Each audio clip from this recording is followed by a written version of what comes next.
The massive flagship of the Cathar Empire gleamed in the artificial light of Xylos Prime's upper atmosphere, its sleek obsidian hull absorbing rather than reflecting the golden rays of the distant sun.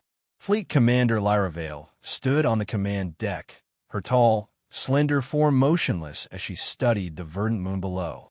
Her scaled skin shimmered with iridescent blues and greens, marking her as a member of the ruling caste of the Cathar. "Primitive," she murmured, more to herself than to the bustling crew around her. "Scans show minimal technology, scattered settlements, no orbital defenses." "As expected, Commander," said Borak, her second-in-command, with barely concealed eagerness. His scales were duller, predominantly gray with flecks of blue, respectable but clearly subordinate. The initial resistance was hardly worth mentioning. "Our ground forces have already secured the primary extraction zone and begun setting up the resource harvesters." Lyra Vale nodded, her expression inscrutable. The Cathar Empire had expanded across 3 sectors in the past decade, their technological superiority making most conquests swift and efficient. Xylos Prime was just another resource-rich world to bring under their dominion, another step in fulfilling their manifest destiny. "The indigenous tribes scattered when our ships appeared," Borak continued, scrolling through a holographic report. "Primitive tool users, as anticipated. Those who try to fight were discouraged." A cruel smile played across his reptilian features. "Casualties?" Lyra Vale asked, her voice sharp. Borak hesitated. "Minimal, as per protocol." "Good." Lyra Vale turned back to the viewing port. Something about this moon intrigued her, though she couldn't place why. The lush forest covering most of its surface seemed almost to pulse with life, even from orbit. "I want this operation clean and efficient, Borak. We are not barbarians." "Of course, Commander. By the Emperor's will." The following days proceeded as planned. Extraction equipment was deployed, survey teams mapped resource deposits, and security perimeters were established. The Cathar military machine operated with practiced precision, until the anomalies began. First, it was a supply drone that vanished without a trace. Then, automated sensor stations began broadcasting local folk music, an impossibility given their isolated networks. Patrol routes were mysteriously marked with crude warning symbols overnight. "Sabotage," Borak snarled during the command briefing, slamming his fist on the holographic table. "But our intelligence unit has identified the culprit." The display shifted to show fragmentary footage of a humanoid figure moving swiftly through dense foliage. "A human?" Lyra Vale asked, surprised. "Humans were known to the Cathar, but not common in this sector." "Yes, Commander. Sole survivor of a scout ship that crashed approximately 6 standard months ago, according to our data analysis. Likely stranded, desperate." Borak's mandibles clicked in amusement. "Hardly a threat to our operation." Lyra Vale studied the blurry image. The human appeared to be wearing a patchwork of salvaged equipment, moving with purpose rather than desperation. "Do not underestimate any adversary, Borak. Dispatch additional security to protect vital infrastructure." Borak looked ready to object, but wisely held his tongue. "As you command." The next morning, alarms blared throughout the command center. "Report," Lyra Vale demanded, sweeping onto the bridge. "The Colossus harvester has been disabled, Commander," a communications officer reported, her voice tight with disbelief. "Complete systems failure." The Colossus was the pride of Cathar extraction technology, a massive, self-sufficient harvester capable of processing tons of resources per hour. It had cost more than the entire rest of the expedition. "Impossible," Borak said. "That machine has redundant systems for its redundant systems." "Show me," Lyra Vale ordered. The display revealed the hulking machine, now silent and dark in the clearing it had been excavating. Engineering teams swarmed around it like insects, but it remained lifeless. "What happened?" she asked the chief engineer, who appeared on a secondary screen, looking both baffled and embarrassed. "A single projectile, Commander. Struck a maintenance port, a vulnerability we didn't even know existed. The port leads directly to the central processing core. The shooter must have detailed knowledge of our technology. Or extremely good luck, Borak interjected. Energy signatures? Lyra Vale asked. None detected. It appears to have been a simple kinetic weapon. A bullet, I believe the humans call it. Lyra Vale felt the first stirrings of unease. Casualties? None, Commander. The harvester was operating autonomously at the time. That detail nagged at her. A desperate survivor would target personnel, not machinery. This was strategic, calculated. I want all operations to proceed with armed escorts, she ordered. And I want that human found. But finding the human proved impossible. Drone after drone returned with no data, or worse, with false signals that led search parties in circles. Thermal scanners detected nothing but indigenous wildlife. Energy scanners found only background radiation. And all the while, the sabotage continued.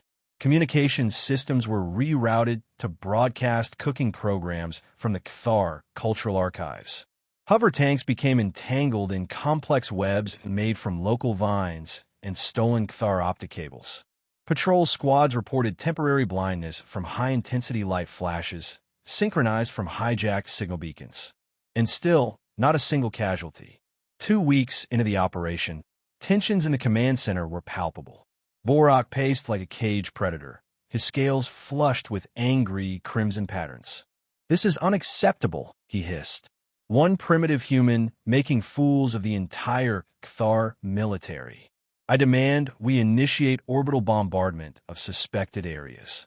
Without clear targets? Lyra Vale countered, keeping her voice level. That would violate engagement protocols and destroy the very resources we came to harvest. She turned to study the tactical display, which showed yet another patrol that had been diverted by false signals. No, we must be methodical. The troops are growing fearful, Borak said, lowering his voice. There are whispers about the green ghost who cannot be caught or killed.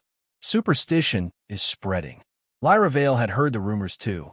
What concerned her more was that they weren't entirely wrong. The precision of the attacks, the intimate knowledge of Cathar weaknesses, the consistent avoidance of casualties, all pointed to something beyond mere luck or desperation. Late that night, alone in her quarters, Lyra Vale accessed restricted databases. She searched for human military tactics, particularly something called guerrilla warfare. Then she narrowed her search to snipers. The historical accounts were fascinating. Single humans who could change the course of battles, who could demoralize entire armies, who could survive against overwhelming odds in hostile territory. Impossible, she murmured, even as the evidence of precisely such skills accumulated in her operation reports. A new respect began to form, reluctantly, in her disciplined mind. The next day brought a shift in the humans' tactics. Rather than random harassment, the sabotage became more pointed, almost like messages.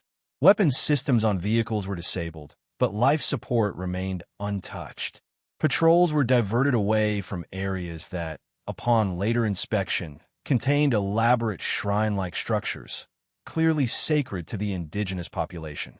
And most disturbing of all, data chips began appearing in Cathar equipment, containing encrypted Cathar intelligence files alongside quotes from human philosophers about imperialism and respect for life. The human has hacked our systems, the cybersecurity chief reported, his voice trembling slightly. The level of access suggests intimate knowledge of our protocols. Or he's had 6 months to study a crashed Cathar vessel, Lyra Vale pointed out. The thought troubled her deeply. If one human could learn so much about Cathar technology in such a short time, what did that say about their potential as adversaries? Or allies? Borak stormed into the command center, dragging a damaged surveillance drone. Look at this, he snarled, pointing to a piece of actual paper, an archaic medium attached to the drone's housing. Lyra Vale carefully removed the note.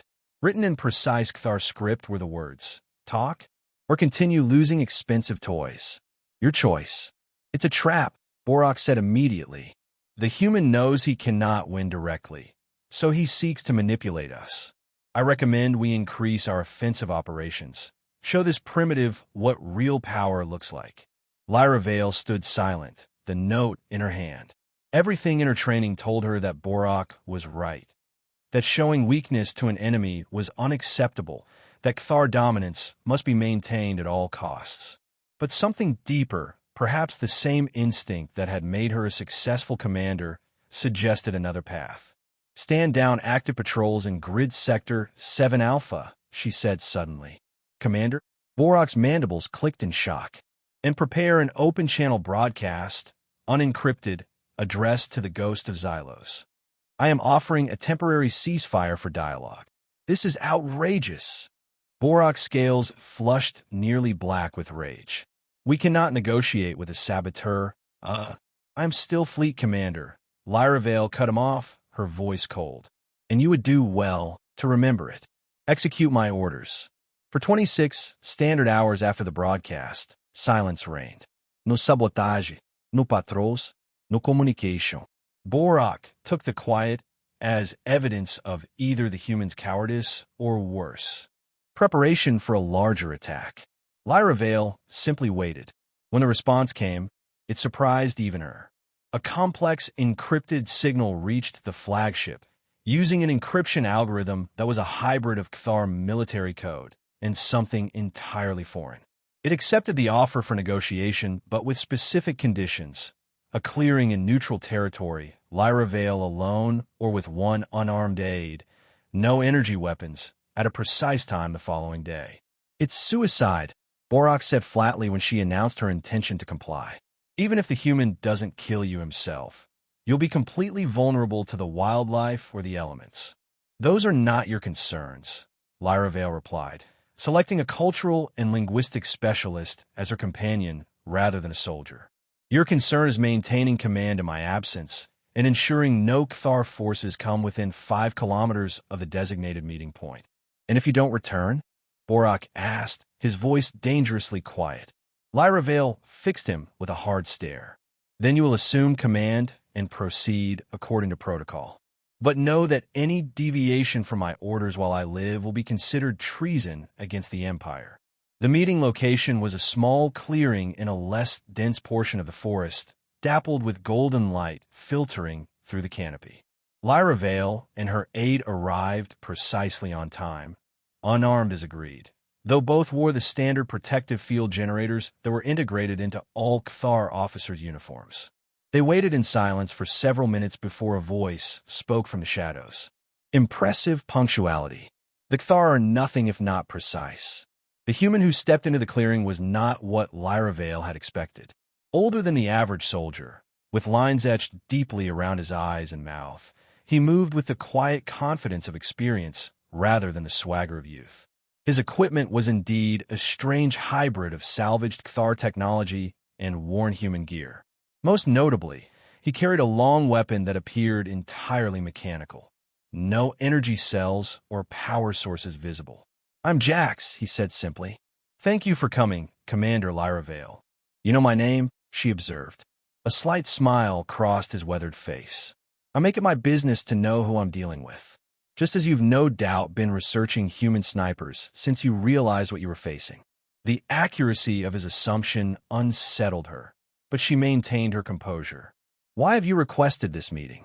"Because I'm tired of breaking your toys, and you're tired of having them broken." Jax settled onto a fallen log, his rifle resting casually across his knees. "And because neither of us wants this to escalate to casualties." "You've been remarkably careful to avoid harm to my people," Lyra Vale acknowledged. "Just as you've been careful to minimize indigenous casualties. Against your second's recommendations, I'd wager." Jax nodded toward her aide. "No translator necessary, by the way. I've had time to learn your language, though my accent is probably atrocious." The linguistics specialist looked both insulted and fascinated, but remained silent as instructed. "You are not merely a survivor of a crashed vessel," Lyra Vale stated. "No, I was sent to observe and report on Cthar expansion methods. The crash was unplanned, but I've adapted. You could have simply waited for rescue." Jax laughed, a sound Lyra Vale found strangely melodic. "And watch your empire strip mine another world?" "No, I couldn't do that. Especially not once I understood what Xylos Prime really is." "And what is it?" Lyra Vale asked, genuinely curious now. "Not what your surveys told you." Jax leaned forward. This moon has one of the most complex ecosystems documented in 3 sectors. The forest isn't just trees and animals. It's a superorganism, interconnected in ways your sensors miss completely. And the indigenous people you dismissed as primitive tool users? They're part of that system, living in a symbiotic relationship that's taken millennia to develop. Impossible, the aide blurted out, unable to contain himself. Our ecological scans were designed to identify resources, not understand them. Jax finished for him. You were looking for mineral deposits and energy signatures, not the subtle bioelectric fields that connect every living thing on this moon. Lyra Vale felt her worldview shifting uncomfortably. Even if what you say is true, why should the Cathar Empire concern itself with preserving another world's ecosystem when our own needs are paramount? Because true advancement isn't just about taking what you need, Jack said, his voice softening.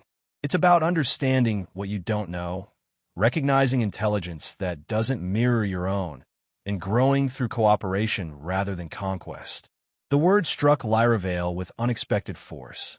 Throughout her career, she had faithfully executed the Empire's expansion, believing in their inherent right to claim resources where they found them.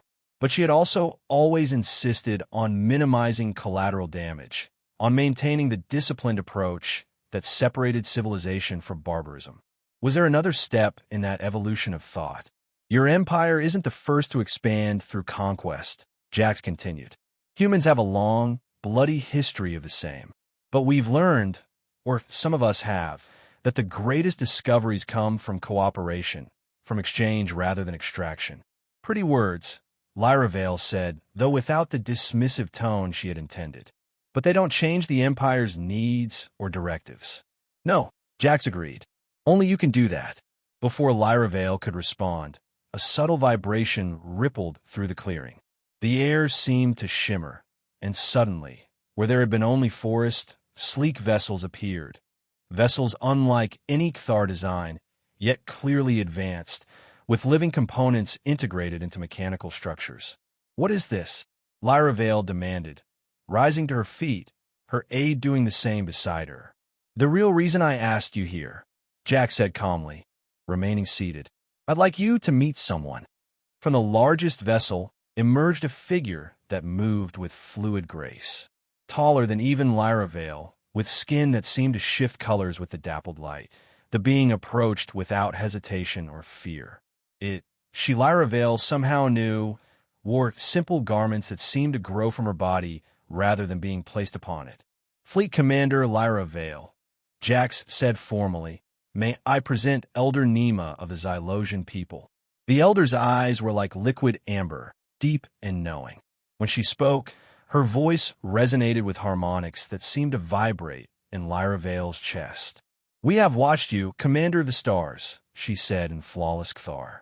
We have watched your kind take and take from worlds, never stopping to ask if they might give freely if approached with respect. Lyra Vale struggled to process what she was seeing. Your technology, our sensors detected nothing. Because you recognize only what you already understand, Elder Nema said. Our technology is not separate from life.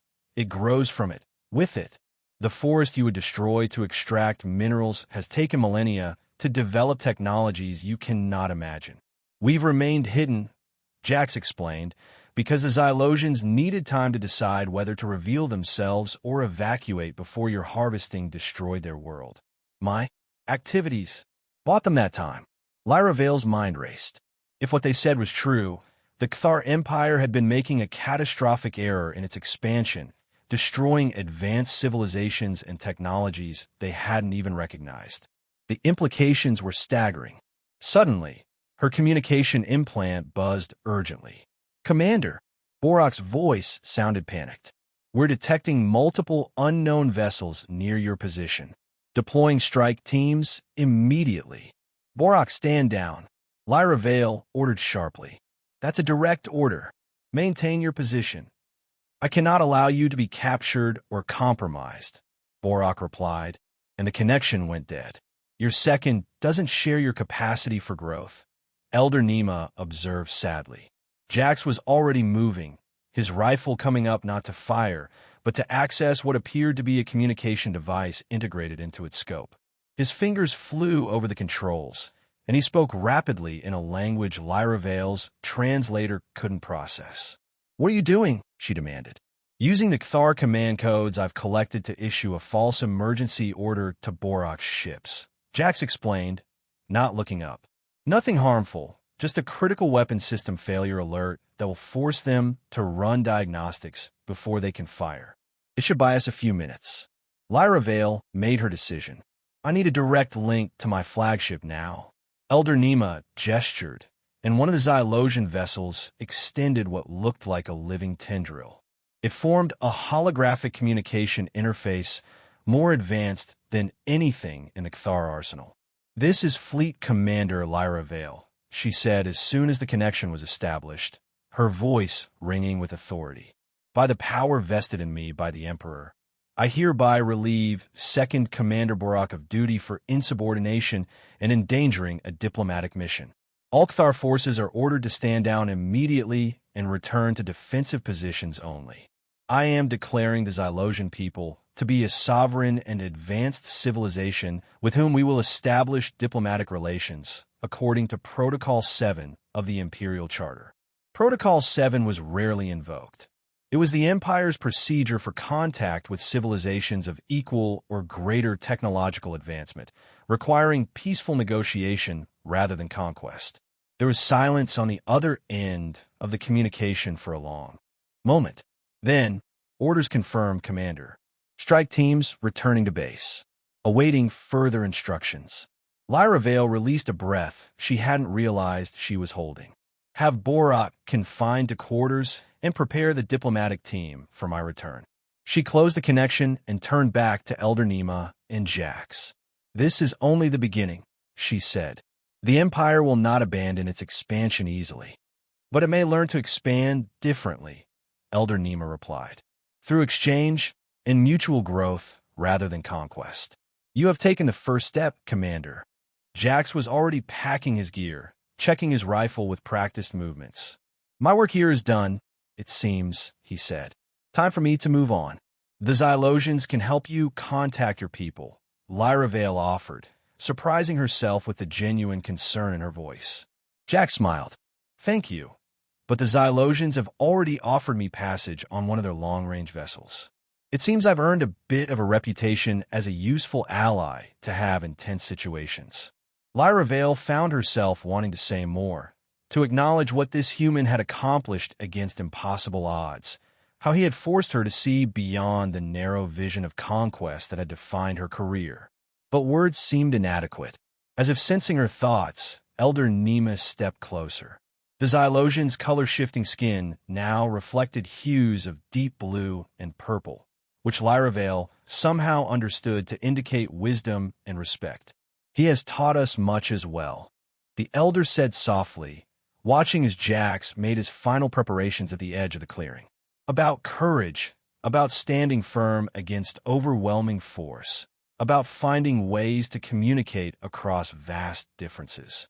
Lyra Vale nodded, her gaze still on the human who had single-handedly forced an imperial power to reconsider its fundamental approach to expansion.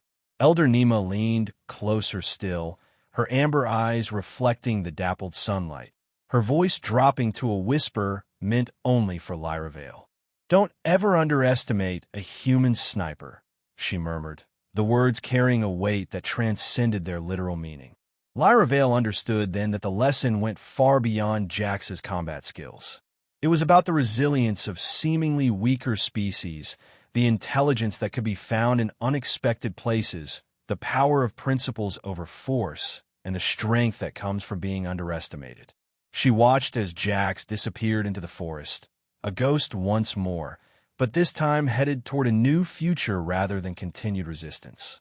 And she knew that her own future, and perhaps that of the Cthar Empire itself, had been irrevocably changed by a single human with an ancient weapon and modern ideas. "No," she replied quietly to Elder Nema, as they turned toward a new beginning. "I never will again."